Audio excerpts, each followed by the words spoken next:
This tutorial is about junk contained in the McCartney I album. As you will see, this one is quite a complex guitar arrangement, but during the video I will provide you with the simplified versions of all the different parts for those of you who simply want to learn the song and play it along with friends in front of a good bottle of wine. What I would like you to get from this lesson is not only how Paul really played the parts, but also to capture the finesse, the articulation and feeling of Paul's performance in order to be able to reproduce it yourself. Before we start, a very important note: the guitar that Paul used in the song was a Martin D28, which is very important to reproduce the sound, the original sound, which he bought in 1968. The introduction of Junk shares the same chords as the verse.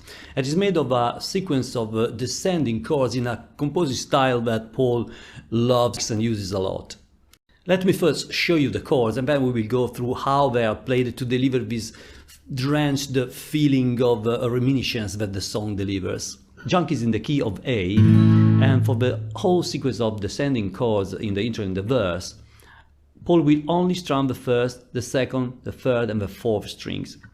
The first chord is a F sharp minor made by barring the first, the second and the third strings at the second fret. Then you place your ring finger at D4 and your pinky at E5. The second chord is quite complex and is made by barring the first and the second strings at the second fret. Then we place medium finger at the D3, ring finger at G4 and pinky at E4. And this is the result. The third chord is very simple. We are going to bar the first, the second, the third and the fourth strings at the second fret, like this. Then the fourth chord is a D major 7. Over this sequence of descending chords, Paul plays a melody, and he does this by moving the pinky up and down on the first string. Let me show you how. We have the F sharp minor with the pinky on E5. On the second chord, you remember we have the pinky on E4. We move it to E5 and back to E4. So, this way. On the third chord, this one, we add the pinky on E4, then back to the chord, E5 and back to the E major 7. So this way.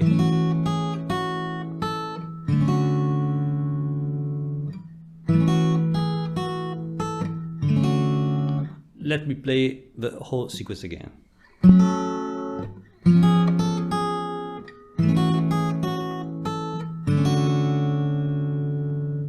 Let's now have a look to the finger picking pattern that Paul uses in the song. So this one is made by plucking the two outer strings, the D string and the high E string, this way, and then strumming with the index finger.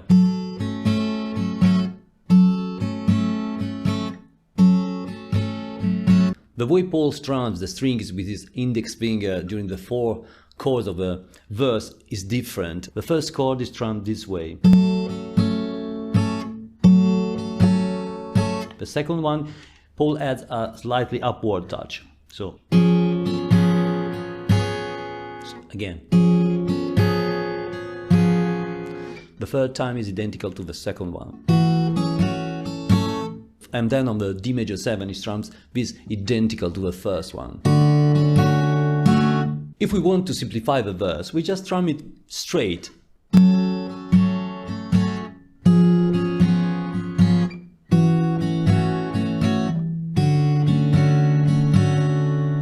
Let's now put together everything we have learned until now, so the chords, the pinky moving and creating a melody, and the finger picking pattern.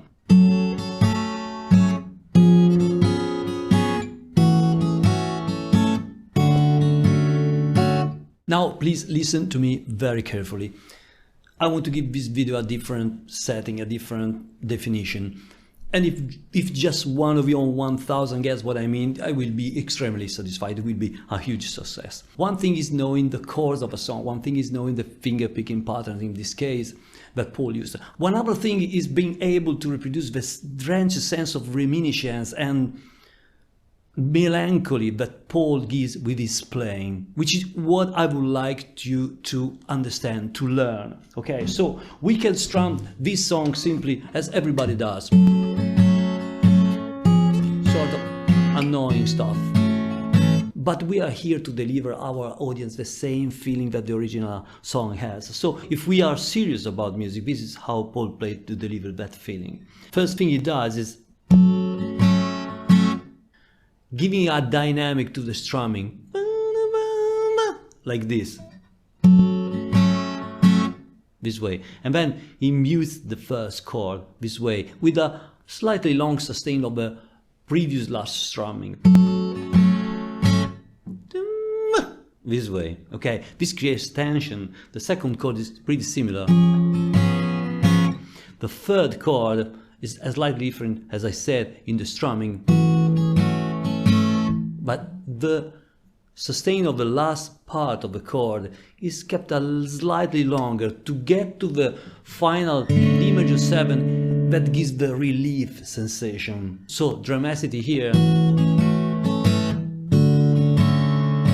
and relief, which sounds amazing. So taking care of all those details is what matters to engage your audience. When we get to the D major 7, we have to play this riff, this melody. And there's just one way to do this, and it's to continue strumming with the index finger, exactly as we have done until now. So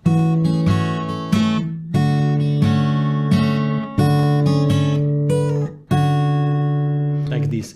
And what's happening here is that I'm strumming the first, the second, and the first string like this. And then I go here, and while the D string is still ringing, I go up with the tip of my index finger, I go down and I strum again, I pitch the fourth and the first string, like this. Let me play this one slow again. You notice that the D string is still ringing while I hit the E7 here, and then I muted it half of a second before I play the D major 7 again. Exactly like on the original recording. Next to this lick, we stay on the D major 7 and play E5 with the pinky, with increased dynamic. Soft, strong, like this. And then we get to the part that, in my opinion, is the hook of the song, which I'm going to show you in a while. So let's think about what happened until now in terms of music with the capital M, okay? We started with sadness, okay? We got to some kind of melancholy, D major 7 suspended chord, and then we stay there a little bit, and then relief. This is the true meaning of music, and this is what a timeless performance is about. The ability to move us into different emotional states, feelings, and this is one of the main talents of Paul McCartney. Now this riff that is the hook of the song, Paul plays it by using the thumb, not the finger, so he plays this like this. But you can also use fingers, it's a bit easier. It's just that it makes a different sound, a sharper sound. Then the lick itself is not that easy to play exactly like as Paul did. Let me show you what's happening here. So we have a chord bar at the second fret. We won't play the first string, so we will only play the second, the third, and the fourth string. This one. Then we are going to use our ring finger B3 and pinky G4. The first movement is hammer on and pull off.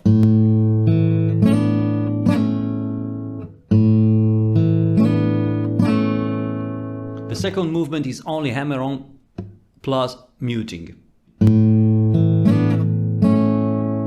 But we are only muting the two pulled off strings, not the low A string, which is going on ringing. And there is this movement that we saw before. Okay, so again, the whole part.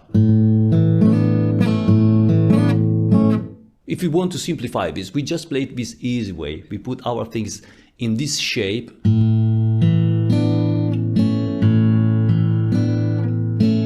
And play it this way. After the hook, Paul plays the chorus, this one.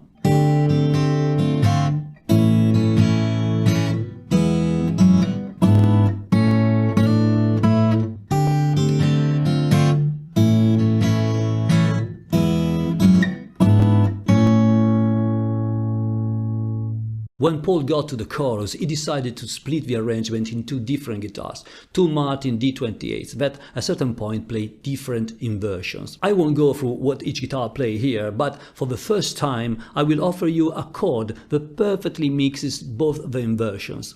This chord is quite complex to be played, so I will also offer you a very effective and simplified version of it. Paul starts with a D minor 7 with the pinky added at E3, like this, and it's played this way by not strumming the high string in the second movement. So you strum the high string only on the first, third and fourth movement. This way. Then you move to the A. Standard A, I play this one this way because I can't fit my fingers there like this. So I suggest you do the same. This one is played again by pinching the two strings. When I'm pinching, I'm mainly touching the high string and the second B string with my index. And then you go to the E. The first E, there are three E's. The first E is a standard E. And you again, this time is important that you pinch the strings by also touching the G string. This way. Now comes the complicated part that I will also offer you in a while in a simplified way, which I include in the bass notes as well, okay? So you have a perfect rendition of the original in every single inversion. So the next E chord is this chord. You add to the original E B2 with the pinky, and with the thumb you move the thumb at the second fret on the lower string. This way. Beautiful, but the best has yet to come. And you pinch this one lower string with the thumb, and then this way, almost like yesterday.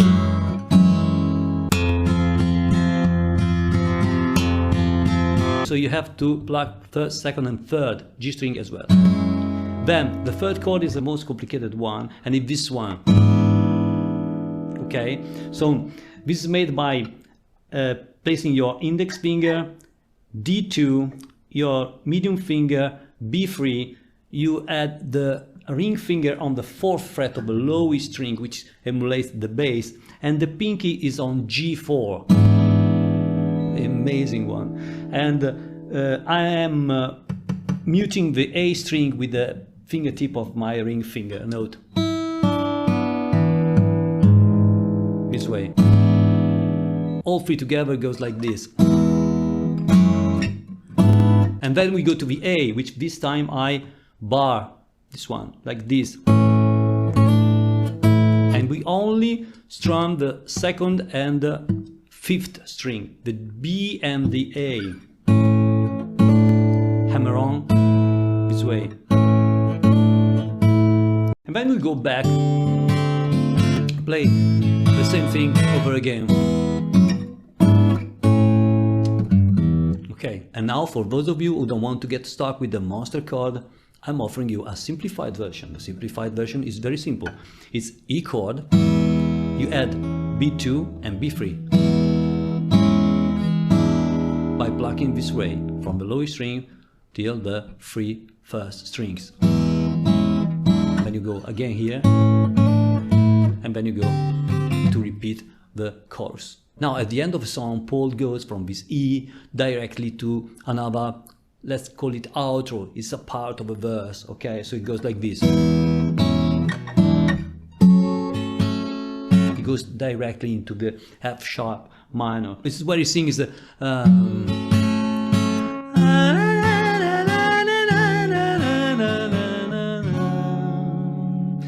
and then there is the ending. The ending is an improvisation, and I think it makes no sense to exactly copy what is playing, what Paul is playing. So I was thinking how to do this for you. I think I will offer you what I play and then a simplified part. What I play is this.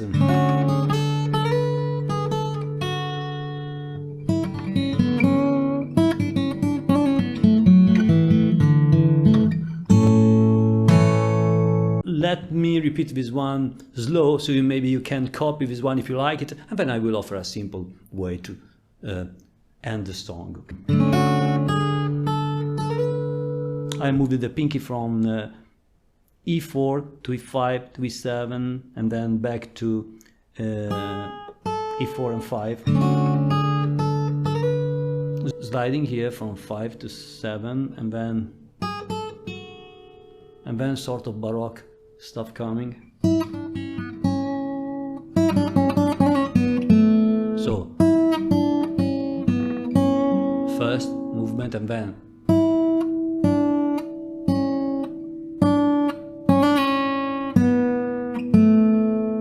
again this movement.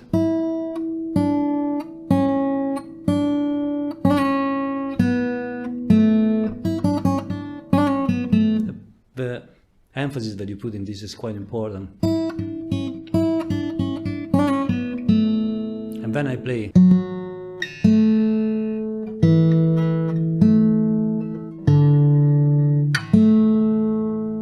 And then A with the pinky added on the 5th fret of the high string. And then a simplified version of this might simply be...